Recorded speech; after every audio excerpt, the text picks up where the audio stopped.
I think there's a particular bug that's the worst thing about Florida, and it's useless, and it's called a mosquito. I like all of the creatures being around, even the dangerous ones, but there's no use for mosquitoes. They just literally suck. What if one of the world's deadliest insects could be quietly defeated without chemicals or noise? In Florida, scientists took a bold step and released 40 million sterile mosquitoes into the wild, hoping to reduce disease and bring relief to communities. Many people doubted the plan, and others feared it could go wrong in ways no one could control.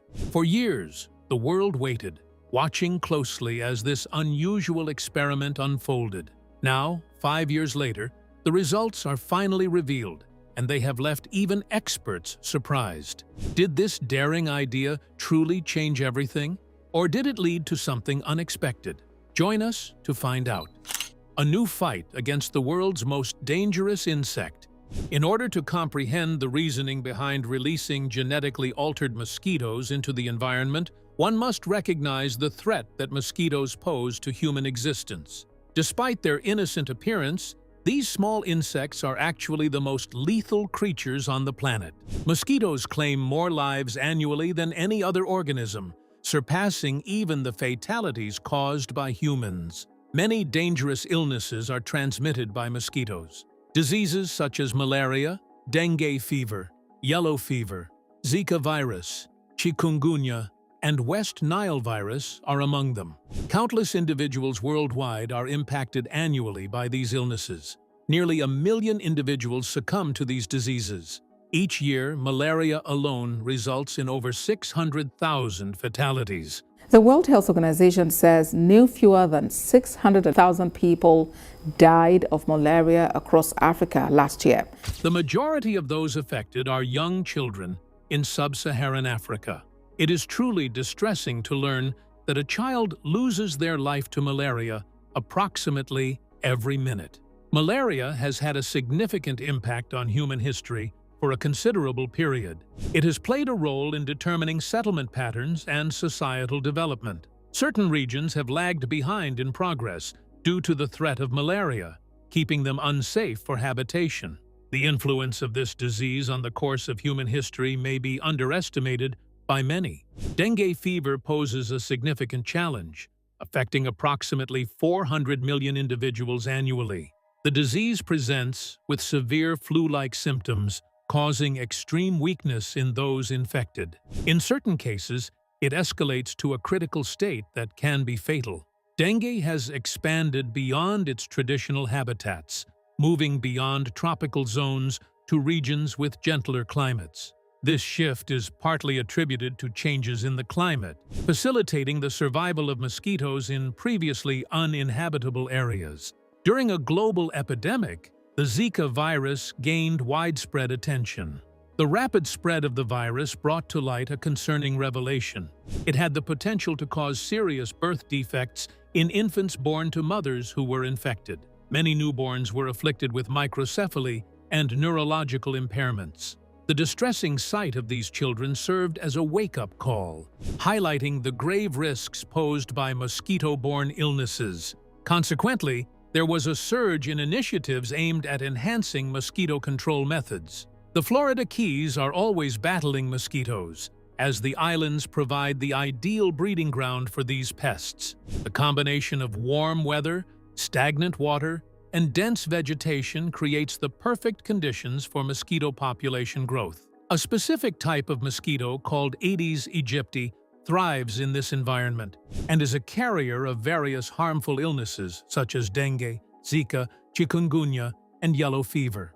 In previous years, there have been instances of dengue outbreaks in the Florida Keys. Dengue fever has been confirmed in the Florida Keys. Health officials have not released information about the patient, but believe the disease was locally acquired. These occurrences serve as a reminder that diseases transmitted by mosquitoes are not exclusive to distant tropical locations, as they can also impact nearby communities. For many years, individuals in the Keys relied on conventional techniques to manage mosquitoes. Trucks were employed to traverse neighborhoods and administer chemicals to eliminate adult mosquitoes. By flying over wetlands, helicopters would release substances designed to specifically target mosquito larvae. In addition, residents were urged to eliminate stagnant water near their homes as mosquitoes require water for reproduction. While these techniques were somewhat effective in decreasing the mosquito population, they were not entirely successful in eradicating the issue completely. Mosquitoes always managed to make a comeback despite their efforts. Additionally, these control methods brought about new issues over time. The pesticides used to exterminate mosquitoes not only had an impact on them, but also on other insects, such as bees and butterflies, which play a crucial role in pollination and maintaining the ecological equilibrium. Over time, the chemicals contaminated the water and accumulated in the ground. This caused concerns about the impact on the environment and the well-being of residents in those regions. Individuals in those areas faced the possibility of inhaling the chemicals or having them enter their bodies through their skin. Despite the intention of the sprays to safeguard human health, they also posed potential dangers. A new problem emerged as mosquitoes developed a resistance to the chemicals being used to control them.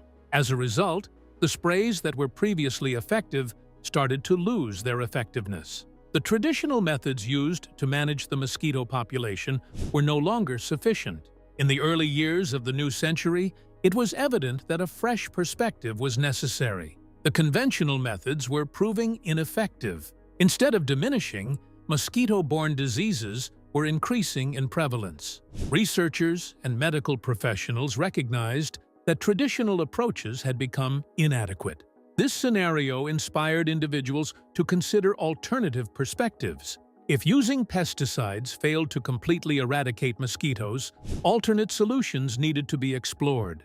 The aim was to discover an approach that could decrease mosquito numbers without causing harm to the ecosystem or endangering public health. The issue was grave, and the call for a resolution was pressing. Mosquitoes were persistently inflicting harm globally. Lives were still being lost, and families were still enduring hardships. But then, a new wave of solutions came in, and that was the genetic mosquitoes. Stay with us. How science turned mosquitoes against themselves. In the early years of this century, Oxitec, a British biotechnology firm, embarked on a novel approach to combat mosquitoes. British biotech firm Oxitec is turning to genetically modified mosquitoes. They're mating sterile male mosquitoes with virus-carrying females. Originating from research at a prestigious university, the company honed in on a straightforward yet ingenious concept. Rather than resorting to traditional insecticides, their aim was to manipulate the natural life cycle of mosquitoes to control their population. Their strategy was innovative and distinct from the conventional approach to control. They engineered a unique breed of Aedes aegypti mosquito, which contained a self-regulating gene. This gene generates a lethal substance for young mosquitoes during their development. The lethal effect is activated in the absence of a specific antibiotic known as tetracycline. Scientists have full control within the laboratory environment. Tetracycline is incorporated into the water in which the mosquitoes develop, permitting them to thrive and reproduce without any issues. The gene remains dormant due to the antibiotic's regulation. As a result, a substantial quantity of these unique mosquitoes can be bred securely. Once the mosquitoes are set free in the wild, there is a shift in the circumstances. In the natural setting, tetracycline is not found in the surroundings, leading to the activation of the self-limiting gene.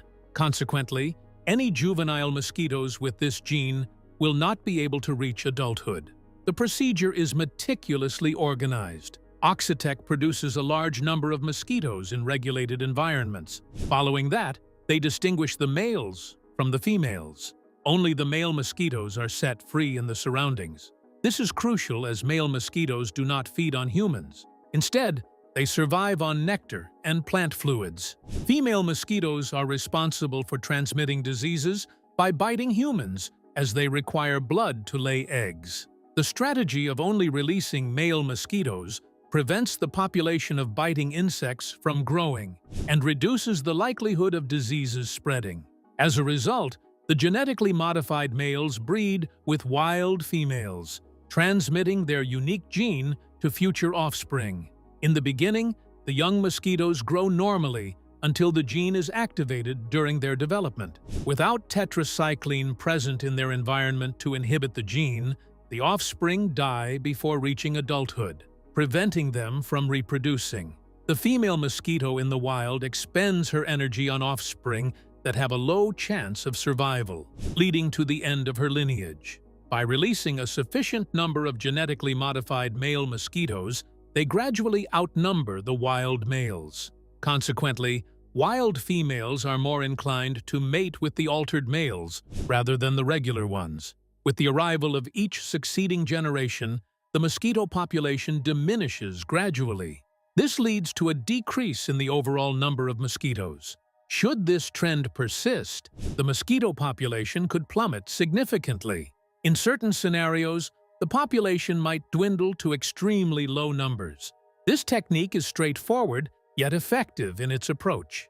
It specifically aims at controlling the mosquito variety responsible for spreading diseases while leaving other insects, such as bees and butterflies, unharmed. Moreover, it sidesteps the need for using harmful chemicals that have the potential to harm the environment. Experiments conducted in a controlled lab environment demonstrated the system functioned as anticipated. The outcomes were unambiguous and motivating. Subsequent field tests were conducted in various locations such as Brazil, Panama, and the Cayman Islands. These tests indicated significant decreases in mosquito populations, with some areas experiencing a reduction of over 90%. It was uplifting to see the possibility of a more secure and environmentally friendly method to manage mosquitoes. The idea of a technique that could decrease illness without causing harm to the environment or individuals appeared to be attainable. In 2011, Oxitec requested permission to conduct an experiment in the Florida Keys. However, what followed was not simple. The idea of releasing genetically modified mosquitoes into the environment raised many questions, and the public fought against it. Stay with us. Why people fought back. The idea of releasing genetically engineered mosquitoes did not begin with excitement. It began with worry. From the very start, the plan faced strong resistance. The reaction was loud, organized, and full of deep emotion. Many people felt uneasy. Some were confused. Others were truly afraid of what this new idea could bring into their lives. In the Florida Keys, residents came together quickly. They formed groups to stand against the project. Some of these groups had bold and memorable names. They worked hard to gather support from their neighbors. They moved from door to door, spoke to friends, and shared their concerns. Soon, they had collected thousands of signatures from people who wanted the experiment stopped. This showed that many in the community were not comfortable with the plan. Public meetings became crowded and tense. Rooms filled with people who wanted to be heard. One after another, they stood up and spoke. Their voices carried fear, doubt, and strong feelings. Some spoke about safety. Others spoke about trust. Many simply said they were not ready for something so new and uncertain. The conversation did not stay inside those meeting rooms. People wrote letters to newspapers to share their thoughts. They reached out to government leaders and asked them to step in. Some groups even hired lawyers to see if there was a legal way to stop the release. It was clear that this was not a small concern. It had become a major issue for the whole community. Not everyone opposed the idea for the same reason. Some people felt that changing the genes of living things was simply wrong. To them, it felt like crossing a line. They believed nature should not be altered in such a deep way. They also felt that humans do not fully understand how nature works. Because of this, they feared that even a small change could lead to big and unexpected problems. These people believed in being very careful. They wanted full safety before any action was taken. Since no one could promise complete safety, they felt it was better not to take the risk at all. Other residents focused on how the technology worked. They looked closely at the idea of the self-limiting gene. In the lab, most of the young mosquitoes with this gene did not survive, but a very small number did. This raised a question that stayed in many minds.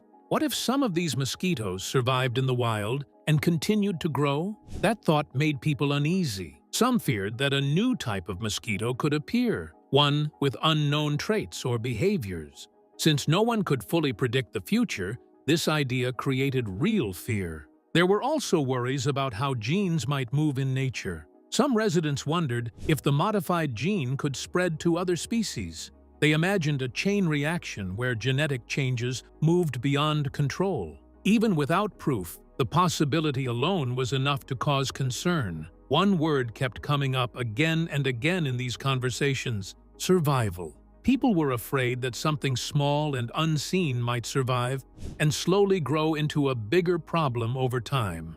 Beyond science, there was also a strong emotional side. Many residents felt like they were being included in an experiment without fully agreeing to it. Even though the mosquitoes being released were male and did not bite, the experiment would still take place in their neighborhoods. It would happen near their homes, their families, and their daily lives. Some people felt this was not fair. They believed they should have the right to say yes or no. The idea of consent became very important. People wanted to feel safe, respected, and in control of what happened around them. There were also questions about the company behind the project.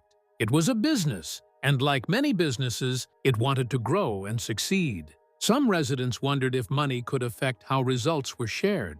They asked for independent studies and clearer information. They wanted to trust what they were being told. Environmental groups also joined the discussion. They reminded everyone that the Florida Keys is a delicate place. Many plants and animals there depend on balance to survive. Some species are already at risk. Because of this, even a small change could have wider effects. These groups warned that nature is deeply connected. Changing one part can affect many others. Food chains and ecosystems are often more complex than they seem. They believed these risks should not be ignored. Because of all these concerns, the approval process took a long time. Government agencies studied the plan carefully. Reviews were detailed and slow. People were invited to share their thoughts, and many did. A large number of responses were negative, showing how strong the opposition had become. After many years of discussion, a limited experiment was finally approved. Changes were made to reduce risks and gather clear results. Still, not everyone agreed with the decision. The experiment itself was planned with great care. Certain areas were chosen for the mosquito releases. Other areas were left untouched, so scientists could compare the results. This helped them understand what was truly happening. The first release took place in a small community. Boxes filled with mosquito eggs were placed in safe spots. When the eggs hatched, the male mosquitoes flew out into the environment. More boxes were added over time to keep the process going. Over the next 2 years, millions of mosquitoes were released in different areas. Scientists watched closely. They used traps to measure mosquito numbers. They studied samples and recorded every detail. They also listened to residents and noted any unusual reports. As time passed, more and more data was collected. Scientists kept studying and recording everything they saw. Finally, in the year 2026, the results were ready. What did they reveal? Let's dive in. When the mosquitoes began to disappear. The outcome of the mosquito study caught many people off guard once it was complete. Years of discussions, concerns, and rigorous examination led to distinct and impactful results. The release of the genetically modified mosquitoes in certain regions resulted in a significant decrease in the population of Aedes aegypti mosquitoes. In comparison to neighboring regions without released mosquitoes, the population experienced an average decrease of approximately 64%. The decline was even more significant in certain areas, reaching over 90% during peak release times. In specific communities, the long-standing issue of bothersome mosquitoes dwindled almost entirely. The transformation was not haphazard, but rather targeted. The impact was limited to the Aedes aegypti species, while other mosquito varieties remained unaffected. These unaffected species did not pose the same health risks and were unharmed by the change. This demonstrated the accuracy of the method. pinpointing only the problematic species while keeping the broader environment safe. Researchers verified that the self-limiting gene functioned according to expectations. They gathered juvenile mosquitoes from natural female insects that had bred with the genetically altered males. Upon examination of these juveniles, it was revealed that the gene was present within them. True to predictions, the gene was activated, causing the mosquitoes to perish before reaching maturity. This demonstration was crucial, as it confirmed the functionality of the system in a practical setting. The phenomenon observed in a controlled environment was now being replicated in real-life situations. The procedure exhibited consistency, and the outcomes aligned with scientists' forecasts. Prior to the study, numerous individuals expressed concerns regarding the potential for genetically modified mosquitoes to persist and establish a new community. Limited quantities of mosquitoes carrying the modified gene managed to survive in controlled experiments, causing apprehension about the likelihood of a similar occurrence in the wild. The field study, which involved meticulous observation, did not show any indication of the anticipated outcome. There was no indication of a sustainable group of genetically altered mosquitoes in their natural habitat. Once the release of mosquitoes ceased, the engineered gene gradually dwindled within the mosquito community. After a few generations, the gene was completely eradicated. Researchers also examined a different issue that had raised alarm among some individuals. There were concerns about the potential spread of the altered gene to various species, which could have led to unforeseen complications within the ecosystem. To address this, scientists analyzed the genetic composition of various insects in the vicinity. The findings were comforting. The altered gene remained exclusively within the Aedes aegypti population, without presence in other mosquito species or any other insects. The dreaded scenario of genetically modified DNA spreading in the environment was avoided.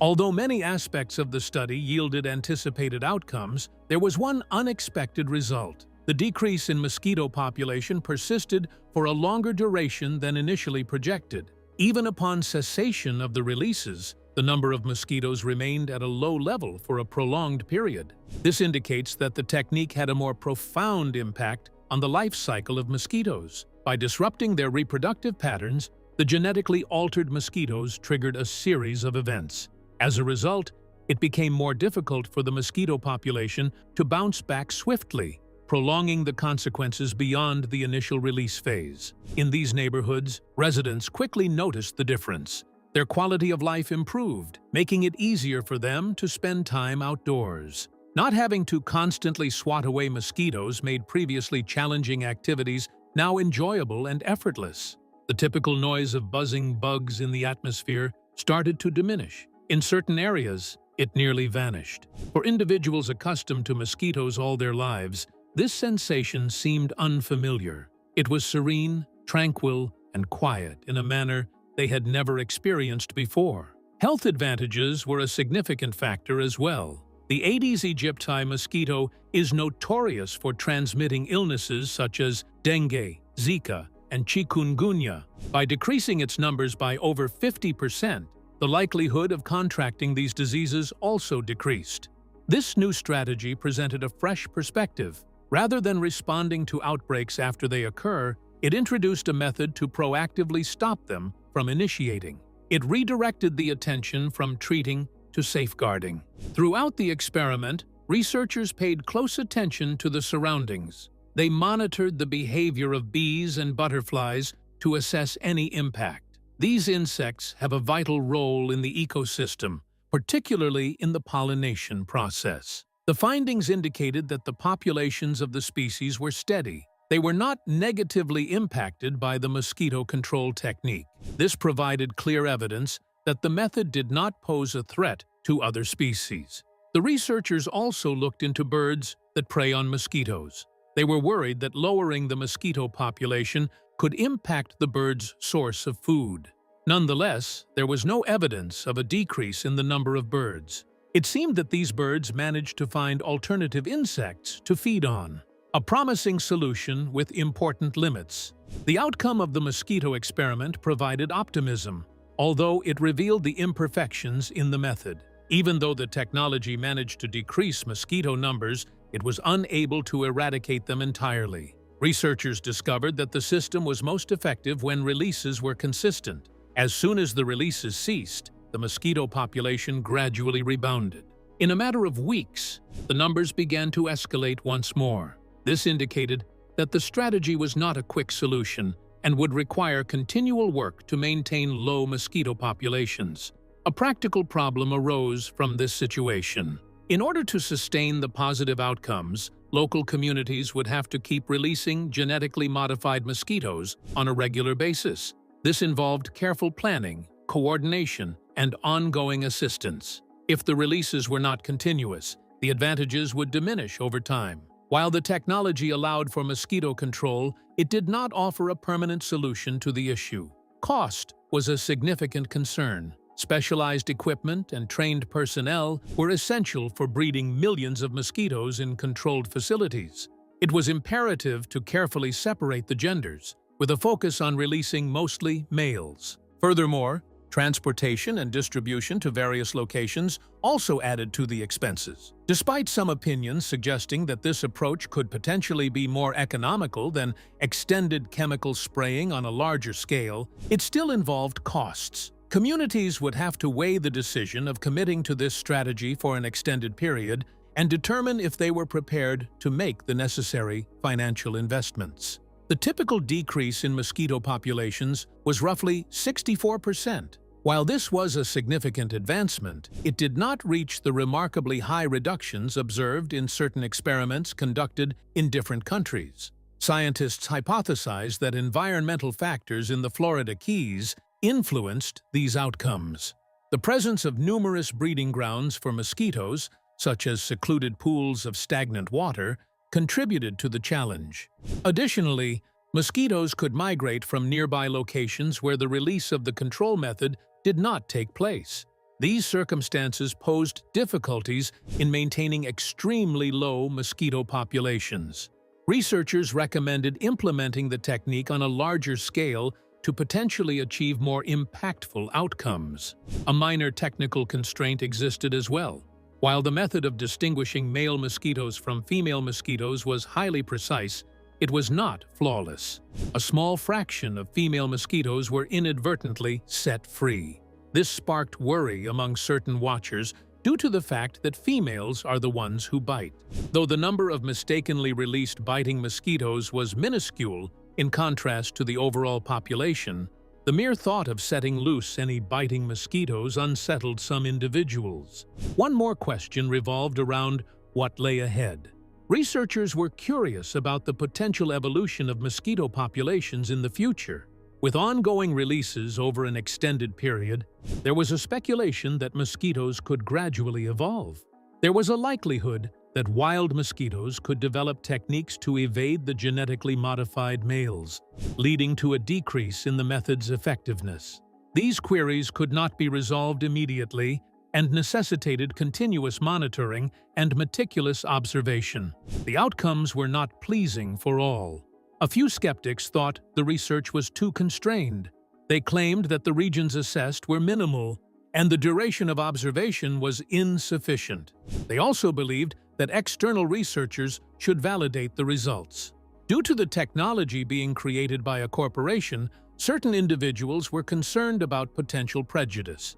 They thought additional external evaluation was necessary prior to implementing the method on a larger scale. Others raised particular issues.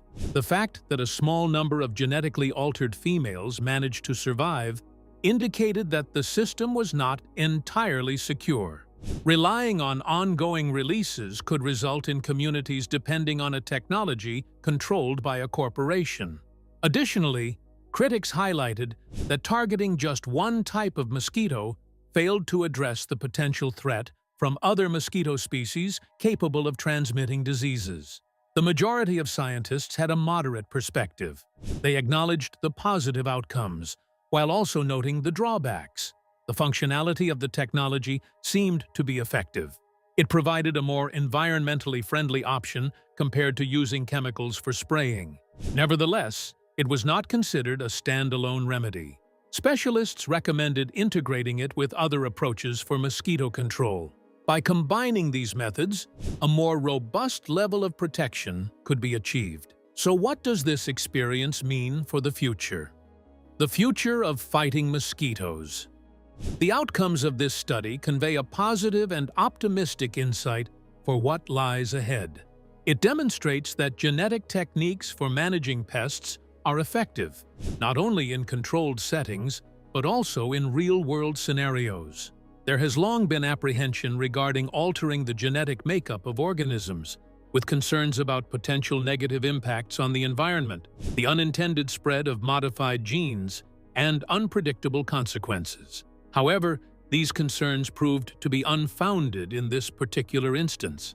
The altered mosquitoes performed as predicted, decreasing the population of the desired species without causing harm to other insects. Bees, butterflies, and other vital species were unaffected, showing harmful populations can be controlled without damaging ecosystems. It proved science can create effective, responsible solutions. This success opens doors to new innovations, including engineering mosquitoes that cannot transmit diseases like malaria, making them harmless. If these modified mosquitoes were to reproduce in nature, they could gradually supplant disease-carrying ones. This has the potential to halt the transmission of illnesses without significantly disrupting the ecosystem. A new concept being investigated is known as gene drive technology. This innovative system enables specific genes to propagate faster within a population. Using this technique, researchers could potentially lower the population of disease-carrying mosquitoes or alter them to eliminate the threat they pose to humans.